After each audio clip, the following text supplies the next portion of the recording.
Hello, good morning, good afternoon, or good evening, wherever you are on this beautiful planet of ours. Welcome to Sustainability in Your Ear.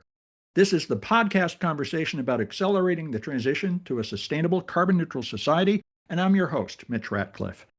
Thanks for joining the conversation today. We're going to be talking energy independence for the nation's indigenous communities, which could be a model for the distributed community-centered electrical grid of the future. The national conversation about the clean energy transition has a geography problem. It tends to center on the places where capital flows most easily: coastal cities, utility-scale solar farms in the Sun Belt, offshore wind corridors in the Northeast. But the communities bearing the highest energy burdens in the country, many of them rural and tribal, are treated as footnotes in a story that's mostly being written somewhere else. And that gap is getting harder to ignore. Electricity demand is accelerating, driven by AI infrastructure build-out, data centers, and an aging grid straining to modernize. And the pressure continues to land unevenly. Native American families pay disproportionately high utility rates for disproportionately unreliable service. And they're facing the next wave of demand pressure, while the federal policy environment that was supposed to support tribal energy development has become, let's just, shall we say, significantly less reliable. The clean energy transition, as currently structured, risks leaving behind the communities that most need it. And my guest today has been working on the other version of this story, one in which tribes don't wait for transitions to arrive, but build their electric infrastructure themselves, on their own terms, at their own pace. Cody is the co-founder and CEO of Indigenized Energy, an organization that works alongside tribal nations to advance energy sovereignty. He's a member of the Standing Rock Sioux tribe, and what makes indigenized energy structurally different from most organizations in this market is the thing it refuses to be: an outside group bringing solutions to Native communities. Instead, indigenized energy is of these communities, staffed by Native leaders and practitioners, accountable to tribal governance, and built to stay present long after a grant cycle or a solar installation is complete. Indigenized Energy is running energy makeover projects in 4 tribal communities, integrating solar, battery storage, and efficiency upgrades in a model designed to be replicable. Alongside that work, food sovereignty projects in 2 communities are connecting clean energy directly to land regeneration, water conservation, and community food systems. Because Cody's position is that energy is never just about electricity. And in April of this year, Indigenized Energy became an independent 501c3 nonprofit, which is a milestone that positions the organization to steward resources directly and build the long-term partnerships its 3-year strategic plan depends upon. The strategic plan itself is worth understanding. It's built around a vision of Native-led energy futures that support thriving communities for the next 7 generations, a planning horizon that puts it in a different category than most organizations in this sector. Where others build for grant cycles, Indigenized Energy is building for continuity across leadership transitions, funding volatility, and the long arc of what it actually takes to shift who holds power in an energy system. So we're going to talk with Cody about what the energy burdens actually look like in the communities where he works, how AI demand growth is shaping the stakes for rural and tribal communities, why distributed solar and microgrids are tools for sovereignty and not just cost savings, how energy connects to food and land and water in ways the mainstream conversation misses, as well as what it means to build an organization from the inside out rather than delivering solutions from the outside in. The clean energy transition will either be built with indigenous communities or it will be built around them. Let's explore Cody Tuber's clear view of the difference right after this quick commercial break.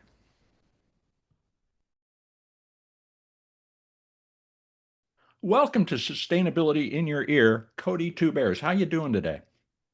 Good, good. Could be better, I guess. We know there's a lot of energy crisis out there, a lot of things happening in the world, but we're doing the best we can with some of the circumstances of what we're going to talk about on this show.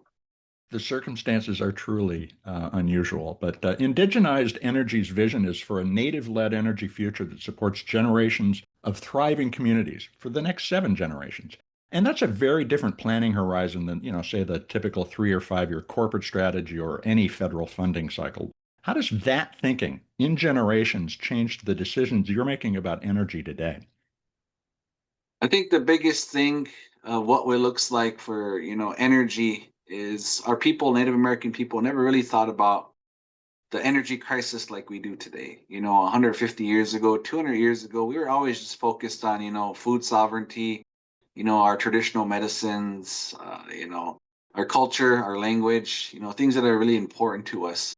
But now, as we fast forward and we live in this energy era, and with really climate change kind of, causing catastrophic events around the world, you're starting to see how energy can really play a role into life and death situations.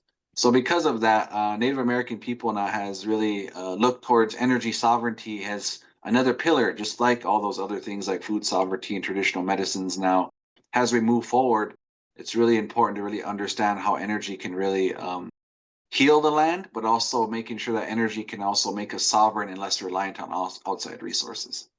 We're going to talk a lot about the idea of sovereignty over the course of the conversation, but let me ask you about what the day-to-day experience of energy dependence feels like. What's it actually look like in a family's daily life? I think, on being on the reservation, I grew up on the reservation my whole life. I grew up in one of the top 10 poorest counties in the country, Sioux County in North Dakota, on the Standing Rock Reservation. Standing Rock borders two states, North Dakota, South Dakota, and is the fifth largest landmass tribe in the country. So we have a lot of land out there, rich land. But most importantly, when I grew up, I always never understood why we always had frequent power outages, why some of our utility rates were some of the highest compared to other places around us in Mm-hmm. the region, especially. But I think the biggest thing I've learned is we always had to pay more for energy, which I would call less reliable energy. But yeah, we had to pay more, which was kind of ironic in itself. But most communities, we are what I always say at the end of the line, and Mm-hmm. it is something that, as infrastructure at the end of the lines are always aging and outages can be more frequent and even last longer towards the end of those utility lines, that really hits our families on reservations, pretty hard. It's the energy burden of us having to try to keep the lights on and keep our homes warm in the winter. And you can only imagine in the northern plains where I grew up, we experienced, I would say, sometimes 70, below 70 wind chill factor. And we have to keep our homes warm. And could you imagine not having energy during those times or having a power outage during those times? Then now we're even experiencing, 100+ degree weather, more frequent in the Yep. South. Could you imagine not having cool air energy in the South? So, those are the things that really have really struck hard to a lot of people now. In reservations where I come from, we've been experiencing those for a long time. Now we're just seeing the rest of the world starting to experience that and start to ask questions. But I think that makes our work in indigenized energy even more important now, and why our energy projects have really powerful impacts is because lowering energy costs puts like real money back into our families' pockets, especially places where I come from. But it also creates more resilient homes, which is really important, local jobs, and of course, everlasting economic value for our community, which is really, really important. So, the work that I do here at Indigenized Energy is that much more impactful because of all the reasons I just discussed. And you can walk out your front door and see the results. And that must be a really powerful experience, not just for you, but for everybody in the community. Absolutely, and I think the biggest thing is taking it right off the top of the meter, having those significant savings in real time, just right there at our disposal, right off the meter. Distributed energy projects for me in Indian country are really important. I know just having like a reliable grid is really important as well, of creating solar farms and different things like that. But you can't create a higher, more impact than actually distributed energy in native communities.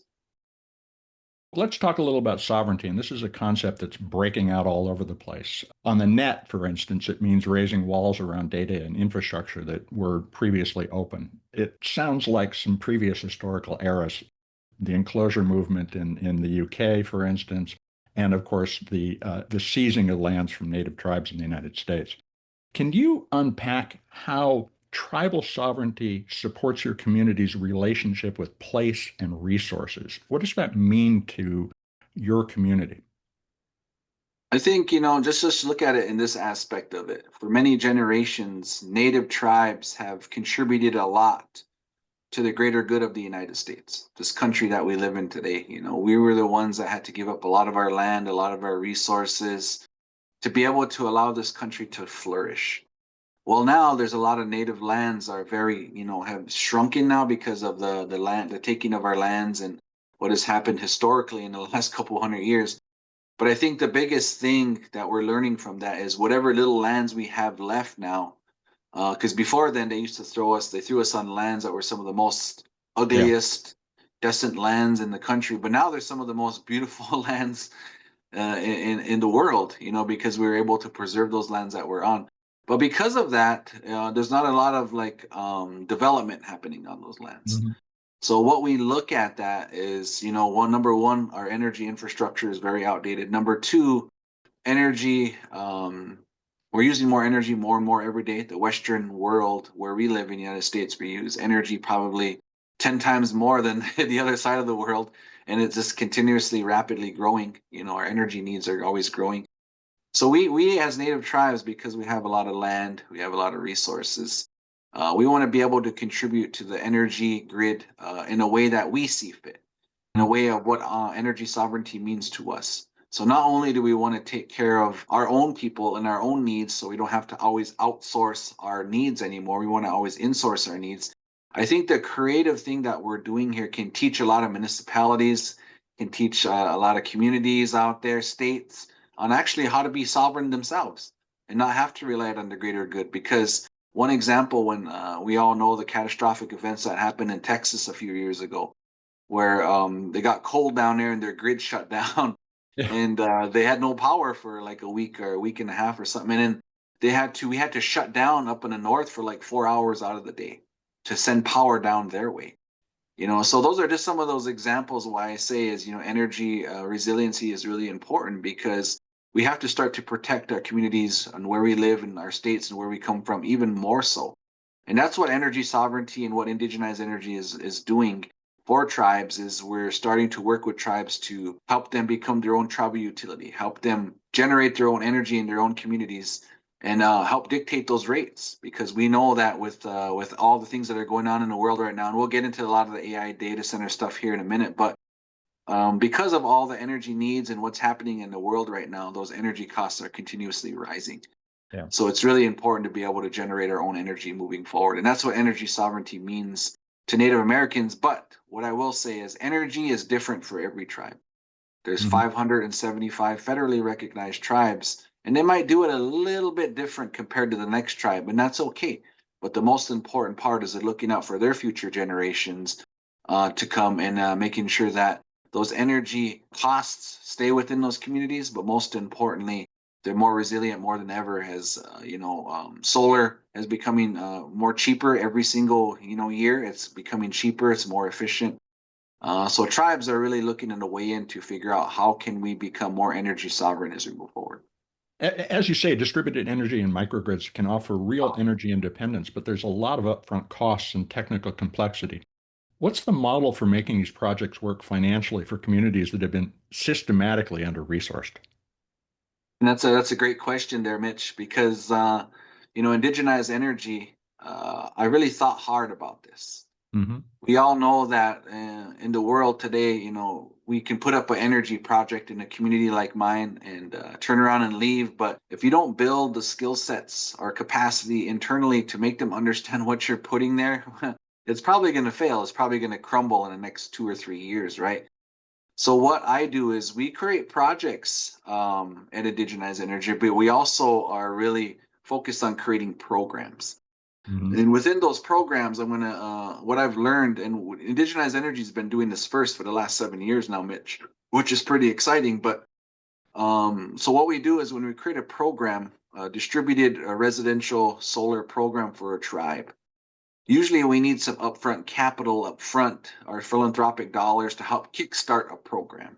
But knowing that these programs are going to be self-sufficient on their own. So what I mean by that, Mitch, if you had a home on the reservation and you wanted solar and you wanted to sign up for a program, you could sign up for that program.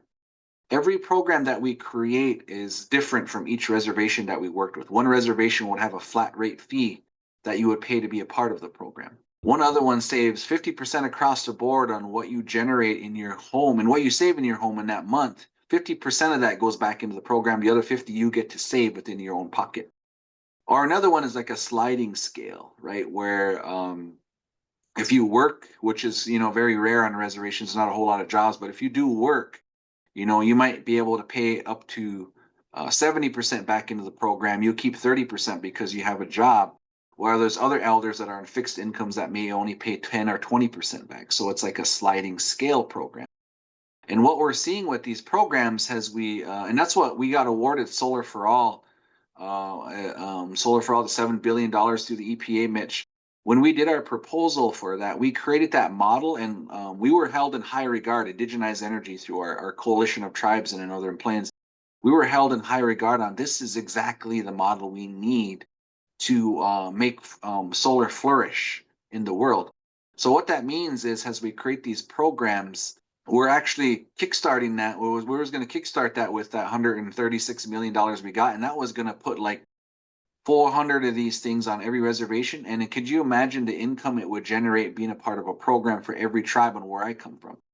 And what that will do is it would unlock and unleash us as Native American people to finally be investable, because a Mhm. lot of times Native American tribes, we have our own laws and our own sovereignty. So a lot of times we can't get home loans on a tribe. They can't go and just repo a home on our reservation, or a car loan, or different types of things. So it's very tough to do and create loans within reservations. But whenever you create a program, a sustainable program that generates money within places of some of the highest poverty places and tribal nations in the country, you generate money. Well, that's a fund that sustains jobs. That's Mhm. a fund that takes care of the O&M. And it also creates a fund that you can, once you start creating that fund, you can go out and take a loan and leverage all the money that's out there for us, for low income communities, to take advantage of. So that's what we were going to do to kickstart Indigenized Energy to take us to the next level. And what we've learned in the last 6 months, Mitch, is there's places like Ann Arbor, Michigan, you can look up, and Portland. They're actually creating distributed residential programs within their own communities now, and that's something that tribal nations that we've been doing for quite some time. So I just wanted to give you the kind of Yeah. nuts and bolts of why our work was really important, is because we do a lot of projects too, but for programs was really the big thing that Indigenized created that would really help green economies flourish within reservation boundaries. A lot of people see the process of financialization as just bad, but what you're saying is that it can be used to move from human exploitation to human enablement. Right. And I think that's the biggest thing at Indigenized Energy. We don't always ask for handouts. We ask for a hand up. And I think that's the biggest thing, is as we're continuously raising money, we're continuously saying, hey, help a tribe start a residential program. And once they start that, then you won't need to keep going back and asking for more money Mhm. anymore. It's going to be self-sustainable. And I think that was why, when Biden saw our vision and actually held our proposal in high regard, there was 60 awardees that got awarded the Solar for All program, and we were one of two that was held up as an example of that. And I really wish we could have continued on with that project. Of course, this new administration here pulled those federal fundings. We were actually through the planning stages, ready to deploy the projects and start to build things before it got pulled. But the crazy thing about that, Mitch, is even though the money got pulled, a lot of our money we never really got reimbursed fully the way we should have. So Indigenized Energy, we lost quite a few dollars in resources of not being able to get reimbursed because it was cut off so fast. But most importantly, I think, our tribes are more ready than ever to be able to take in funds because of that. And we're kind of ready to deploy. We're just looking for alternative resources and support and help to make that happen. So you just completed a transition to becoming an independent 501c3 nonprofit. And that's significant, but you're doing it in a genuinely difficult funding environment. What does organizational resilience look like for somebody in a mission-driven organization who's navigating that strife-driven national dialogue you just described? I think the biggest thing is, has nonprofits do the work. Funders always ask, well, what is your sustainability plan to keep you guys going? Hmm. And I think the model that I just shared is exactly that sustainability plan that I just shared with you. That any funder that would understand this formalization model, they would want to give to that. They would want to say, wow, I want to be a part of something like that. So the word is, for us, it's just getting the word out there. The model now is actually working. It makes sense. We just need to deploy in other tribal communities that we service and work with. But, as far as becoming our own 501c3, we can really now lock in and do this work even more at a higher level for our tribal communities. Because sometimes when you use federal funds, there's always like some red tape that you go through. There's Yeah. there's needs within tribal communities that won't be met because you can only do so much with federal dollars. Or if you're, fiscally sponsored, well, their policies that they create through, fiscal sponsors don't align with tribal values. So a lot of times we always hit roadblocks because of that. So becoming a native-led organization and our own 501c3 now has really propelled us to even cut all that red tape and to really help tribal nations the way they really need it. And I think that's the exciting part about, doing this energy work, being native led, but most importantly, being our own 501c3. You mentioned this before, but the national conversation these days about energy demand is increasingly being driven by AI expansion and data centers just generally. And most of that conversation focuses on grid capacity at the macro level. What gets lost or left out when frontline and rural communities aren't part of the conversation? What do we need to know about the interdependence we need to build?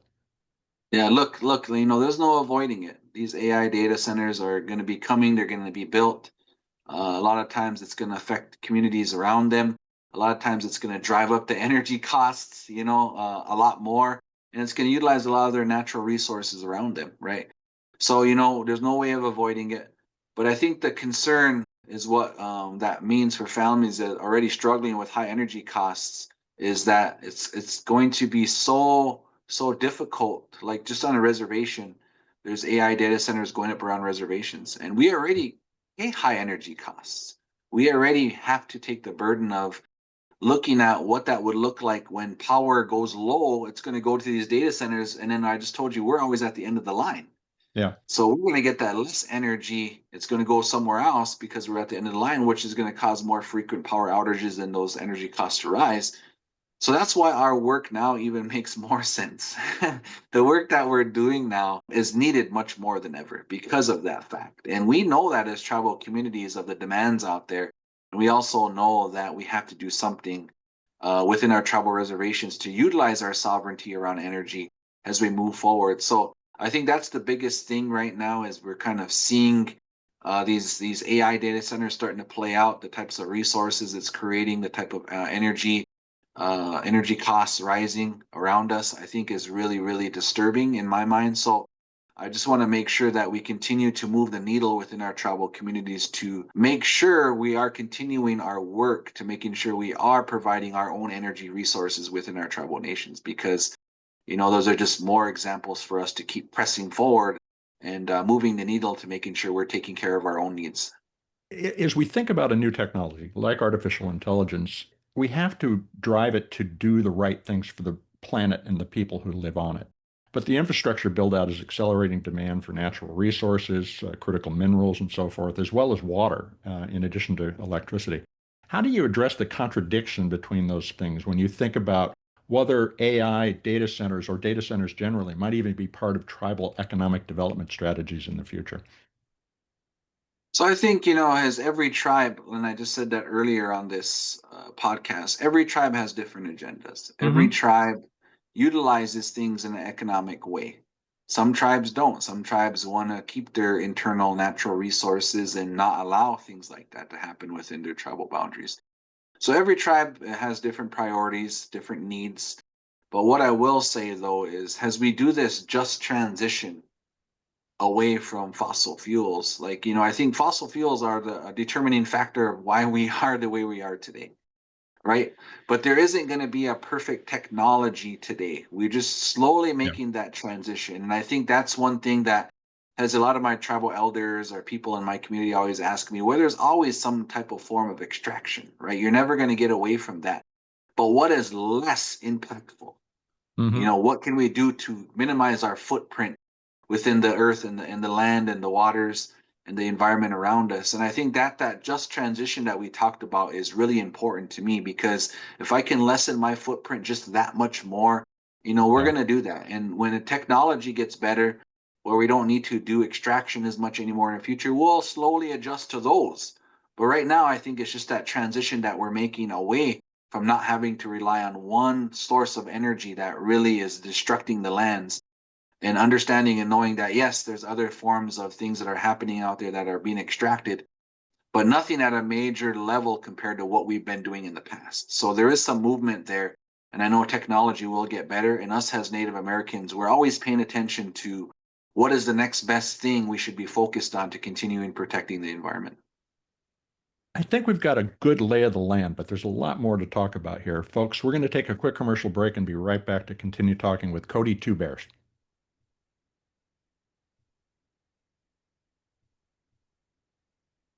Welcome back to Sustainability in Your Ear. Let's return to my conversation with Cody Two Bears, who's co-founder and CEO of Indigenized Energy, which is a nonprofit developer of distributed electrical infrastructure that's working to connect Native communities across the continent.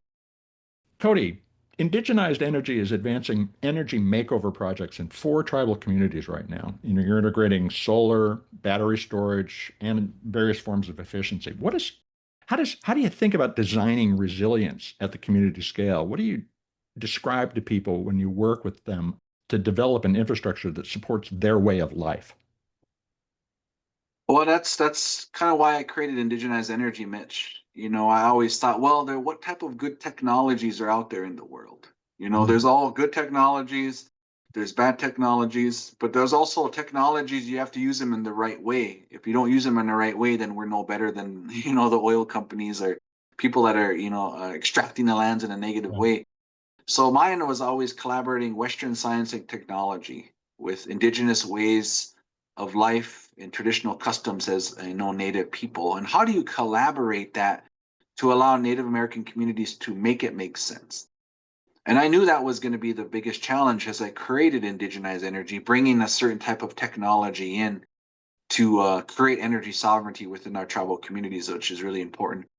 But these home makeover projects have been significantly something that's really true to, understanding that even solar energy in itself isn't just the answer.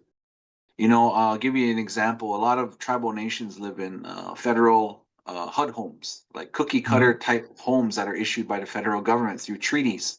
Our treaty laws, where the federal government is supposed to build homes and provide federal funding homes within our communities, but it's very, very minimal. They're cookie cutter type homes like they talked about. The walls ain't very well insulated. And then, of course, grandma's got her old freezer that she's had that she loves for the last 20 to 30 years that just won't give up, but she loves it.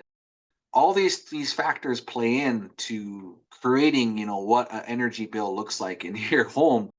And those energy bills are sometimes 8 to 9 times higher than the national average because our homes ain't well insulated. Our Yeah. homes still use old technology. And home efficiency is really becoming a big thing for tribal communities as well. So we can save a lot of money just on top of the meter with solar, but could you imagine how much we would save by making even our homes more efficient? So these home makeover programs and distributed energy projects that we do really are game changers in our communities. As we learn from what tribal communities needs are, we're starting to learn that number one, tribal communities are very like destitute. They're in the middle of nowhere. A lot of our homes are just kind of put out there. There's not really anything out there.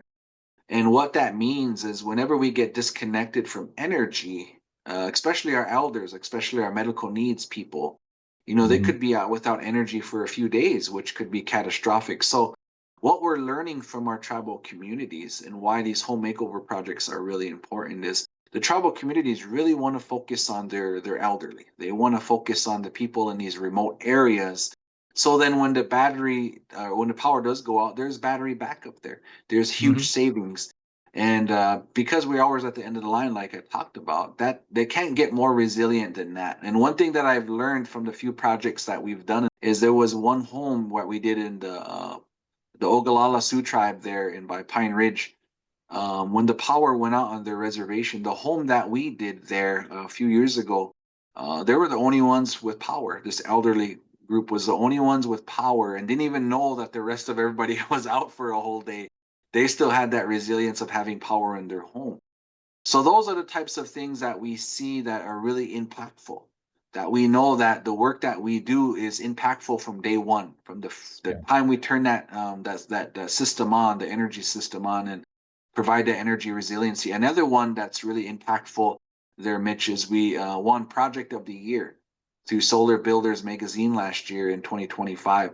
We did a food sovereignty project that was initiated with energy sovereignty Mhm. through a buffalo program. Out there in northern Cheyenne, their buffalo program is in the middle of nowhere. There's no utility lines that reach out there to that buffalo program because I told you we're always at the end of the line, but there was no power lines going out there. So we had to bring the power to them. We created a small little off-grid system that powered their buffalo facility and their buffalo facility that processes buffalo meat to the community. So not only did that have battery backup in there to make sure that we're running in real time, but most importantly, it powered their electric fences, it powered their water stations, it powered their freezers for their Yeah. buffalo meat. And now, because of that, they're able to really feed not just their own community, but they've been feeding local food banks in the local area because of our efforts there within that project. So those are some powerful, powerful things that I talk about, Mitch, about why our work at Indigenized Energy is important because,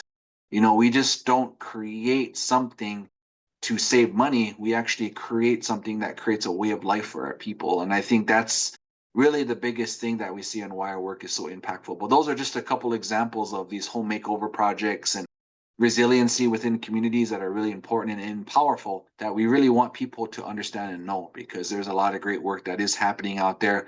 Even though the federal government wiped out all of our funding, that didn't stop us from continuing to know what's important. And our tribal communities are working hard every day to continue to strive towards that.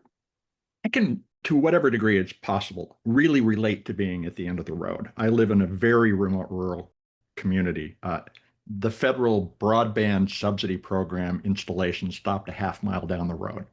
So thankfully I have Starlink and I can talk with you. But I'm thinking as I talk about this, is this a model for any community? And what's your advice to a small town or a county that's contemplating its energy independence?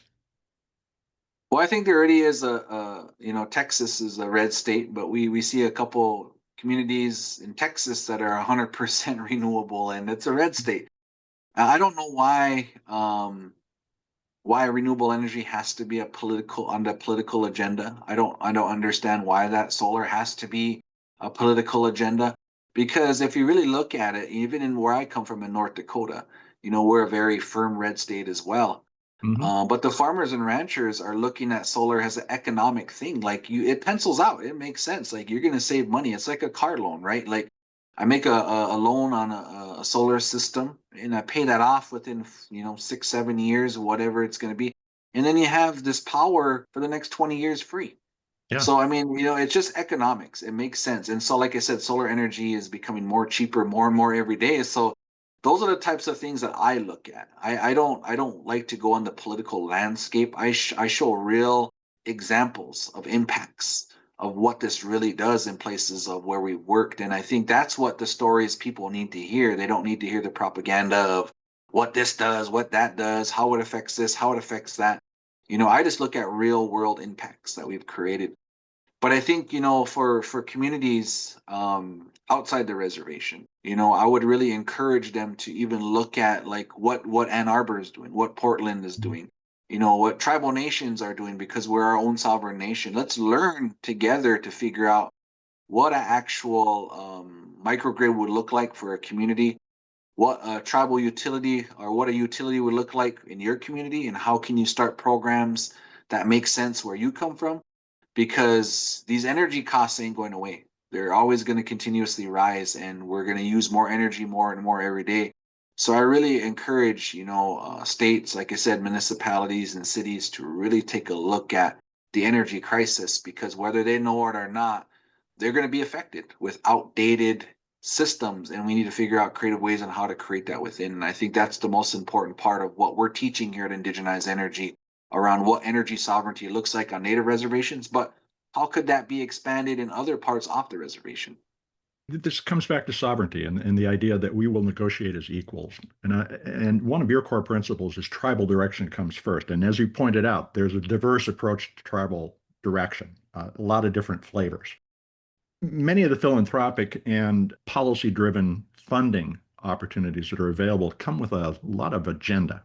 And again, thinking about any small community, not just tribal communities, how do you negotiate from a place of equality based on setting your own local standards and standing by them? Yeah, and I think the biggest thing that I would say is how does funding fit in? And this is a great question, Mitch, because this is something that I know as growing up as a Native American my whole life, our people always being the original environmentalists in the Western Hemisphere. And I always look at this as energy is not just energy savings, it's not just creating jobs. When you create good energy, it's going to trickle down to everything else because everything is all connected, right? So if you're using less fossil fuels and using other alternative resources of energy, what you're doing is you're helping the air, you're helping the land, you're helping the water, you're improving resources around us that really make sense. So then as you go after these federal dollars and these funds, I even use renewable energy as an economic value of economic development. So we can attack it in all kinds of avenues and ways to how energy can make sense tied to funding, even though it's not directly funded towards an energy project. We can relate to energy and what we do here in our work in indigenized energy and connect that with food sovereignty. We can connect that with jobs, with workforce development monies out there. So the things are endless on how you can connect philanthropy, federal dollars and grants to the work that we do. There's always a path forward on what that connection looks like. But when I've done energy work now for the last 10 years, I'm coming on 10 years of through Indigenized Energy's existence. What I've learned is, the work that we do helps all other areas and not just energy. And I think that's what makes this work so attractive. That's what makes this work so successful and why I feel like energy projects should be even more funded even more than ever because it helps the whole ecosystem around us. It's really interesting how you describe unlocking land regeneration through this integrated approach to energy and food sovereignty. What does it look like when those two things reinforce one another? You began to describe the ripple effects, but can you point to a couple of examples where the economy of a community and the options available to it expanded because of food and energy sovereignty investments? Yeah, so we're doing a project right now on my home reservation on Standing Rock. There's an organization called WOZU, and they do a lot of land regeneration right now, but they also are bringing back more of the buffalo herd as well. Hmm. And it's quite remarkable of the work that they're doing. But we're doing a off-grid system there for that buffalo program within theirs, and it's right outside their buffalo handling facility. It's actually bolted really high, and it's a array there that provides shade for the buffalo, right? Which is pretty Hmm. cool. So whenever they sort the buffalo there, they have a shade that's powered by the solar array through their whole facility there, which is pretty cool. And we're just now putting out the press release on that and what that looks like. But we're pretty excited about that because now that particular program, they to keep themselves sustainable, they have to be able to provide buffalo meat for their community, but they Hmm. also want to in the future sell buffalo meat, especially with the land regeneration of the buffalo. The buffalo now are feeding off of natural grasslands, Hmm. healed lands. So that grass fed buffalo meat is at a premium right now throughout the world.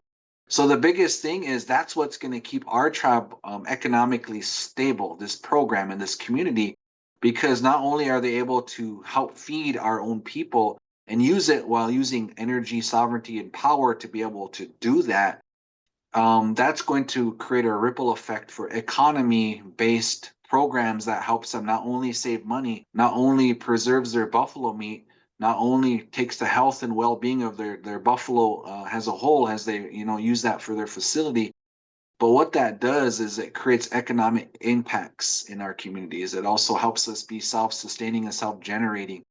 So that's the powerfulness of this work that we do, is because when you tie in food sovereignty, energy sovereignty, or whatever it may be, it's always connected.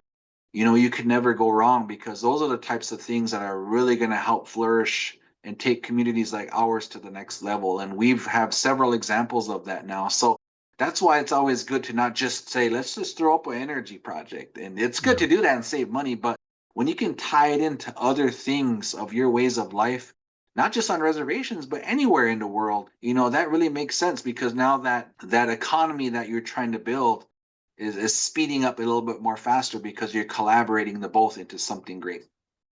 I've asked several Native guests over the years to describe what it's like to be indigenous to a place, which I think is a skill all of us need to open our eyes to recognize our relationship with the systems in which we live. And I think you just described what the world would look like if we are really successful in localizing power generation. But as you think about where you're going as an organization, where the Native communities of America are going as a collective identity, how important is the role of economic development and cultural preservation to the strategies that you're designing for indigenized energy? All right, so let me tie this, Mitch. The word indigenized. There's a reason why I call it indigenized energy. And let's not even think about this as indigenous people. Hmm. Even though that's what I work, that's where I work for, that's the work that I do for my nonprofit, and that's my mission. But let's just think back for a second on the word indigenized. Yeah. Everybody came from somewhere. Everybody had a way of life. Everybody had a way of sustainability. Before the Western world kind of took over and did what they did, now here we are having all these issues and these problems. Now we're starting to ask questions. Well, what do we do now to kind of reverse what we've done? Or what do we do now to kind of learn how to give back to the land? Because every day, Mitch, we're taking, but nobody was ever taught how to give back, or give back in a way to help regenerate what we've been doing on this planet. And I think that's what indigenous people have been doing for so many generations. We've been taught how to do that. We Hmm. it's in our way of life and our structure and what we do. But I think the biggest thing that I want you guys to understand is that the word indigenized, and what that means is, as I go into a tribal community, like I told you, everybody's going to do something a little bit different. Yeah. So we're going to have to indigenize what we do for the needs of what's sustainable within your region, your climate, and what you do. There's no one cookie cutter way, Mitch, of doing this work. Everywhere, every climate, every region has to do things differently. So we have to indigenize what we do to meet their needs, to make it make sense for them. And I think that's what we need to do for outside tribal communities, like in cities, municipalities. We need to indigenize their energy systems. We need to Yeah. indigenize their food systems, because there's certain things that they have to grow at certain times of the year. There's certain medicines that are in their region that we need to keep sustainable and healthy. So I think that's why the word indigenized to me is really important, and that why that connects with outside communities, outside tribal reservations, because we have to learn about who we are and where we come from. And that's something my grandma always taught me, Mitch, is that she told me that, and I was like, well, grandma, what do you mean by that? But you don't know where you're going unless you know where you've been. And I Hmm. think that's the biggest thing that I've learned, is once you've learned where you've been, once you learned your history of your lands and where your house is and where your city is and how it evolved, then you'll better understand and know, okay, this part of this land here that we live on, this is what this is good for. This is what we need Yeah. to focus on. So you're actually indigenizing what you create moving forward by just understanding and who you are and where you really come from. Cody, that's a spectacularly clear frame for this conversation. Thanks so much for all of the ideas you've shared. How can our listeners follow your work? And I know that you've got a big event coming up. Tell us about it. Yeah, so you can follow us at Indigenized. It's actually for indigenized.energy, the number four. And you can find us there. You look at all our work, all our previous projects, all the awards and successes that we've had within our projects to date. And also, we'd like to invite everybody to come out to the People of the Sun event on Standing Rock. It's September 16th through the 18th on our reservation there on Standing Rock. And this is just isn't another conference or festival. It's an event centered on Indigenous leadership, innovation, culture, and community. We're bringing together tribal leaders, industry experts, artists, musicians, change makers, you name it, we're bringing them in and really having those honest conversations about what the future of energy looks like, what our food systems look like, and what sovereignty looks like in real time. And I think this year, especially, it's meaningful because it's the 10-year anniversary of No Dapple. If we remember on my homelands, there on Standing Rock, in the community of why indigenized energy was created, it was created because of the No Dapple protests that happened in my community, a pipeline that was put a half Yep. mile north of my community. That's why we do this work. It's a 10-year anniversary, so we want to celebrate the progress that we've made and the work that really we're focused on.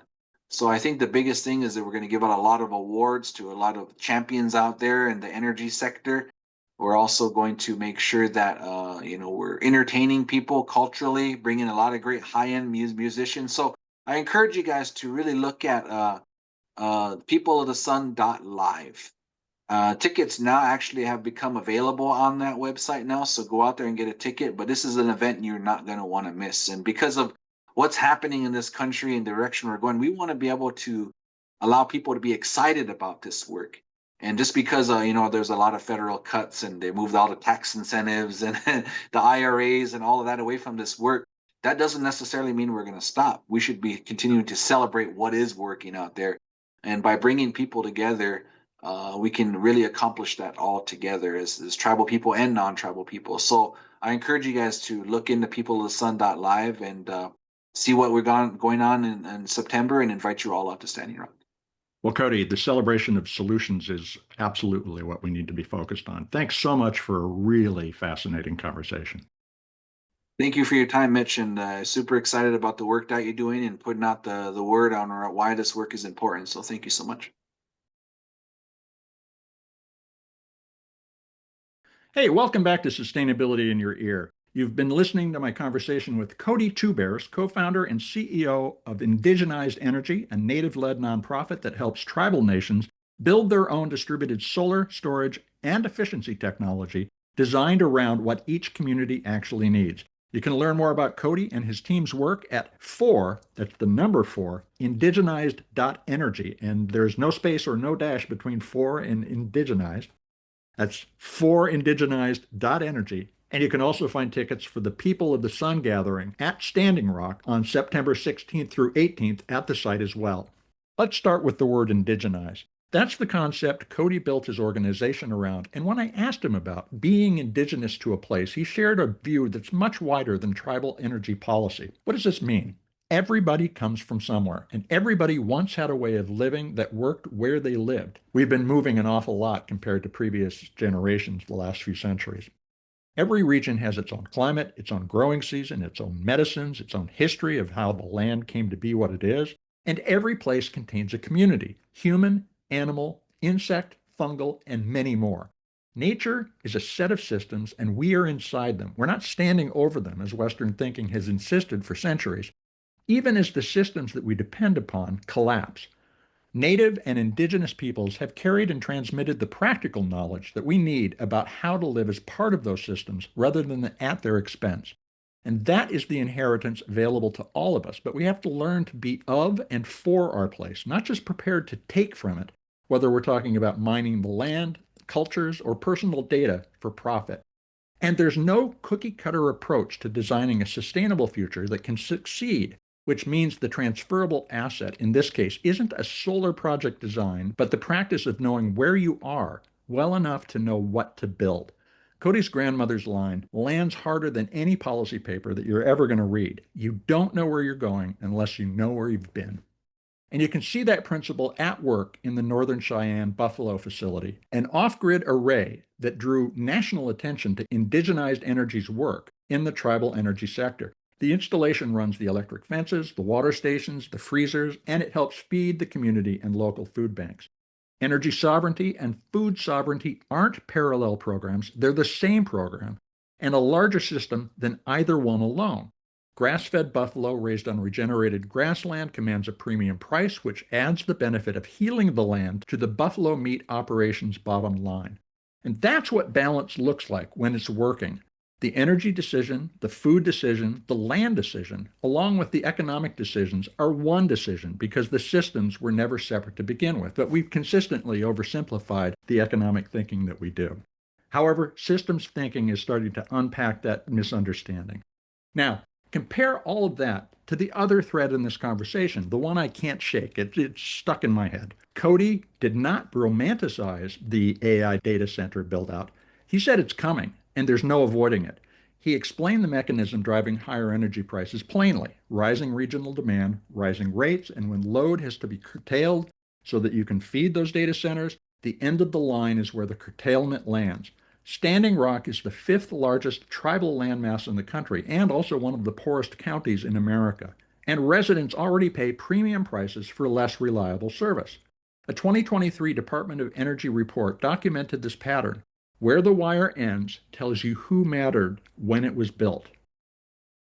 And the thing we have to recognize about building an infrastructure is it hardwires these power relationships over the long term, not just energy power, political and social power. But consider the sense of resignation in that statement that there's no avoiding it. A new set of systems arrives, cited by people far away, and the community absorbs the consequences without a seat at the table. And look, Cody's people have lived that story before at a scale that most of us have never had to imagine.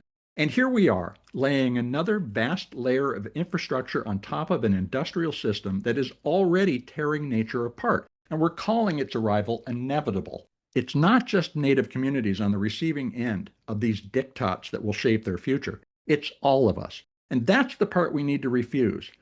We need a voice at the table and a sense of inevitability. And a sense of inevitability, in the way that Cody expressed it, is the experience of a decision someone made and declined to explain to you. We can have a real conversation about what to adopt, what to discard, and what our choices mean, but only if we understand the whole system in which we are living, considering everyone and everything in the system, which is exactly the understanding indigenizing our thinking would provide. End of the line speaks volumes. It suggests we're on our own. Although when you get there, you actually find that there are communities everywhere in need of new infrastructure. We're all at the end of the line in the take, make, and waste centralized economy. We have to recognize that. Which brings me to the practical answer that Cody would hand to any rural county commissioner in America. Indigenized energy doesn't just install systems, it builds programs with communities that fund themselves. When a household signs on to get solar installation, it returns a share of what it saves. Perhaps a flat fee here, a 50-50 split in the cost there, a sliding scale that asks for 70% from a working family and only 10% or 20% from an elder who's living on a fixed income. The community's in it together, and that revolving fund pays for maintenance, sustains jobs, and eventually becomes collateral where conventional lending has never worked because sovereign land doesn't fit a repo-based credit model. It's an acknowledgement that everyone in the community is in it together. The Tribal Renewable Energy Coalition that Indigenized Energy helped form won $136 million through the EPA's Solar for All program on the strength of its community-centric design. Then the federal money was pulled mid-planning, and Cody's organization ate unreimbursed costs on the way out. But the model didn't fail because the communities were bought into its benefits.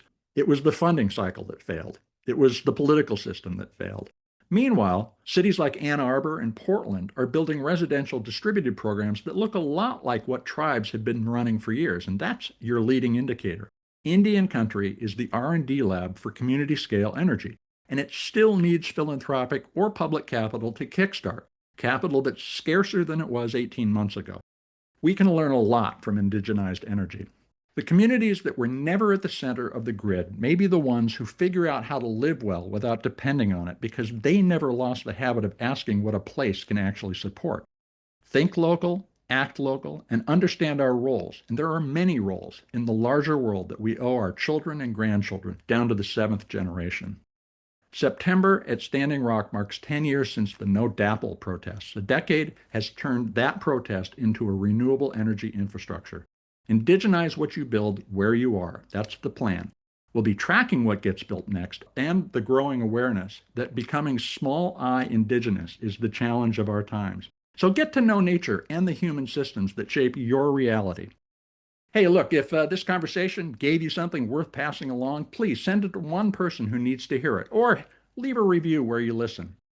Folks, you're the amplifiers that can spread more ideas to create less waste. And our archive has more than 560 episodes, and it's waiting for you on Apple Podcasts, Spotify, iHeartRadio, Audible, or whatever purveyor of podcast goodness you prefer. Thanks for your support. I'm Mitch Ratcliffe. This is Sustainability in Your Ear, and we will be back with another innovator interview soon. In the meantime, folks, take care of yourself, take care of one another, and let's all take care of this beautiful planet of ours. Have a green day.